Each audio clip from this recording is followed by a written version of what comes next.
दोस्तों, तो इस वीडियो में बात करेंगे दीपक बिल्डर्स आईपीओ और गोदावरी बायो रिफाइनरी आईपीओ के बारे में। तो दीपक बिल्डर्स आईपीओ क्लोज हो चुका है, तो जानेंगे कि आखिरी दिन आईपीओ कितना सब्सक्राइब हुआ है, इसमें आपके अलॉटमेंट चांसेस कितने हैं। और इसके अलावा गोदावरी बायो रिफाइनरी आईपीओ के बारे में बात करेंगे, जानेंगे कि पहले दिन आईपीओ कितना सब्सक्राइब हुआ है और आगे इसमें अप्लाई करना है या फिर नहीं करना है। तो चलिए वीडियो को शुरू करते हैं। लेकिन इससे पहले कि मैं वीडियो को शुरू करूं, अगर आप इस चैनल पर पहली बार विजिट कर रहे हैं या फिर आपने चैनल अब तक सब्सक्राइब नहीं किया है, तो चैनल को सब्सक्राइब कर लें और वीडियो को भी लाइक कर दें। तो पहले बात कर लेते हैं दीपक बिल्डर्स आईपीओ के बारे में। तो आईपीओ आज क्लोज हो चुका है। आईपीओ में बुकिंग प्राइस 203 है और 73 शेयर्स का लॉट है। आईपीओ के साइज को देखें तो ये आईपीओ ज़्यादा बड़ा नहीं था, मात्र 260 करोड़ का आईपीओ था और ये मेन बोर्ड आईपीओ है। कंपनी बीएससी और एनएससी के ऊपर लिस्ट होने वाली है। तो चलिए देख लेते हैं कि आखिरी दिन आईपीओ कितना सब्सक्राइब हुआ है। दीपक बिल्डर्स आईपीओ के फाइनल सब्सक्रिप्शन को देखें तो आखिरी दिन आईपीओ 41.54 टाइम सब्सक्राइब हुआ है। तो इस आईपीओ में देखें तो आईपीओ में बढ़िया सब्सक्रिप्शन देखने को मिला है, लेकिन बहुत बम्पर डिमांड देखने को नहीं मिली है। अब क्यूआईबीज की ओर से देखें तो क्यूआईबीज ने भी आज ज़्यादा पैसा नहीं लगाया है और क्यूआईबीज पोर्सन में आईपीओ 13.91 टाइम ही सब्सक्राइब हुआ है। एचएनआईज पोर्सन में आईपीओ 82.47 टाइम सब्सक्राइब हुआ है। यहाँ पर बिग एचएनआईज पोर्सन 77.86 टाइम और स्मॉल एचएनआईज पोर्सन 91.69 टाइम सब्सक्राइब हुआ है। अगर रिटेलर्स की बात करें तो रिटेलर्स की ओर से आईपीओ को 39.79 टाइम सब्सक्राइब किया गया है। यानी कि यहाँ पर देखें तो एचएनआईज और रिटेलर्स इन दोनों की ओर से बढ़िया एप्लीकेशंस है, लेकिन आखिरी दिन क्यूआईबीज की ओर से ज़्यादा एप्लीकेशंस नहीं लगा है। क्यूआईबीज की ओर से आईपीओ को 14 गुना भी सब्सक्राइब नहीं किया गया है।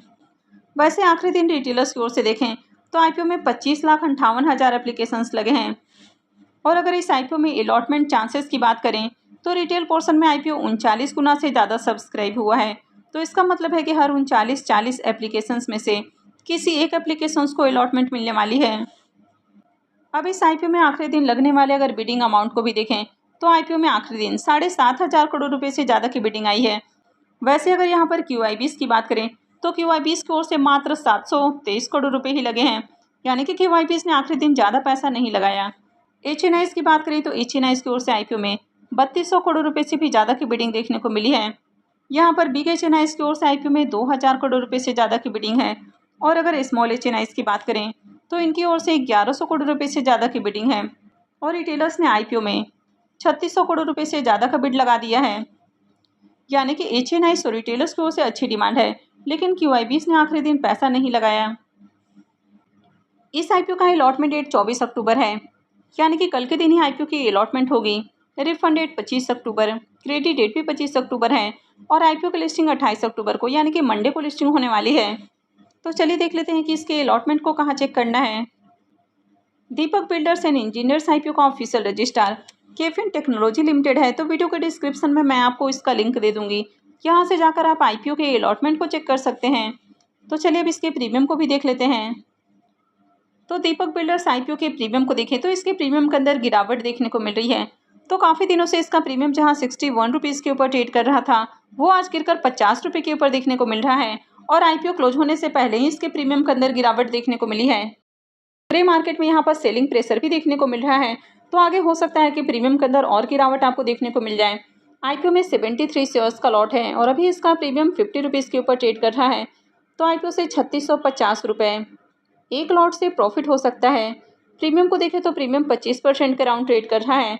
तो 30% से प्रीमियम देखें गिरकर तो 25% के ऊपर आते हुए देखने को मिला है, यानी कि यहाँ पर गिरावट देखने को मिल रही है। और इसके पीछे का कारण है क्योंकि आईपीओ वारी एनर्जी के साथ ओपन हुआ है, तो पूरी की पूरी जो डिमांड है वो वारी एनर्जीज के अंदर देखने को मिली है। तो इसके कारण यहाँ पर डिमांड भी आपको कम देखने को मिली है। तो इस आईपीओ से ज़्यादा प्रॉफिट बनने की उम्मीद नहीं है। आईपीओ से ठीक ठाक लिस्टिंग हो सकती है, हालांकि आईपीओ के डिस्काउंट में लिस्टिंग के चांसेस नहीं है। अब आप सब ने इस आईपीओ में अप्लाई किया है या फिर नहीं किया है, तो कमेंट करके ज़रूर बताएं। तो चलिए अब गोदावरी आईपीओ को भी देख लेते हैं। गोदावरी बायो रिफाइनरी आईपीओ के बारे में बात करें तो ये आईपीओ 23 अक्टूबर को यानी कि आज ही ओपन हुआ है और ये 25 को क्लोज होने वाला है, यानी कि फ्राइडे को क्लोज होने वाला है। फेस वैल्यू 10 रुपये पर शेयर है। बुकिंग प्राइस 352 है और आईपीओ में 42 शेयर्स का लॉट है। आईपीओ के साइज को देखें तो आईपीओ 554.75 करोड़ का है, यानी कि 555 करोड़ के अराउंड आईपीओ देखने को मिल रहा है, जिसमें से 325 करोड़ रुपए के फ्रेश इशू हैं और 229.75 करोड़ का ऑफर फॉर सेल रखा गया है। ये मेन बोर्ड आईपीओ है तो कंपनी बीएसई और एनएसई के ऊपर लिस्ट होने वाली है। तो चलिए देख लेते हैं कि पहले दिन आईपीओ कितना सब्सक्राइब हुआ है। तो गोदावरी बायो रिफाइनरी आईपीओ के डे 1 के सब्सक्रिप्शन को देखें तो पहले दिन आईपीओ 30% भी सब्सक्राइब नहीं हो पाया है और आईपीओ 0.28 टाइम्स सब्सक्राइब देखने को मिल रहा है, यानी कि मात्र 28% ही आईपीओ सब्सक्राइब हुआ है। अगर क्यूआईबीएस की ओर से देखें तो बहुत ही कम एप्लीकेशंस है, मात्र 6,258 शेयर्स के लिए बिडिंग लगी है।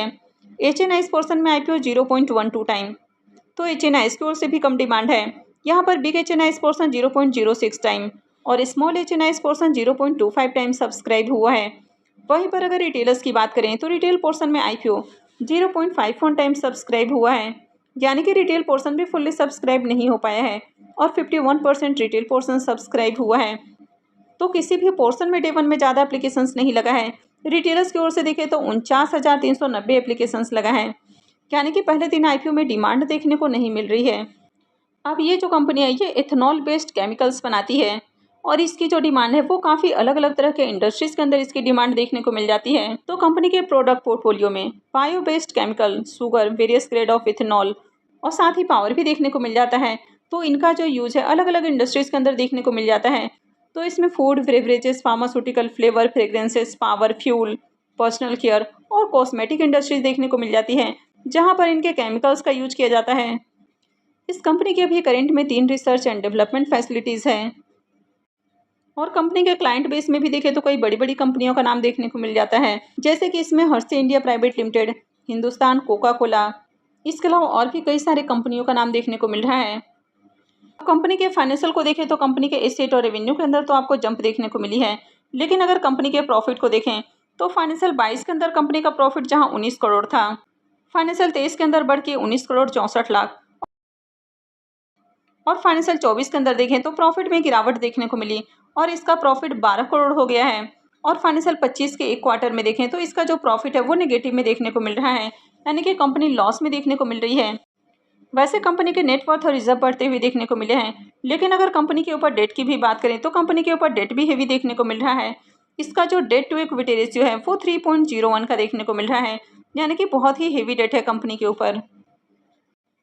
अब कंपनी आईपीओ से जो फंड रेज करेगी तो उसमें से भी कुछ पैसा कर्ज के भुगतान के ऊपर खर्च करने वाली है, लेकिन ओवरऑल जिस तरह के फाइनेंशियल देखने को मिल रहे हैं कि कंपनी के प्रॉफिट के अंदर गिरावट देखने को मिली है और अभी करंट में कंपनी लॉस में भी देखने को मिल रही है।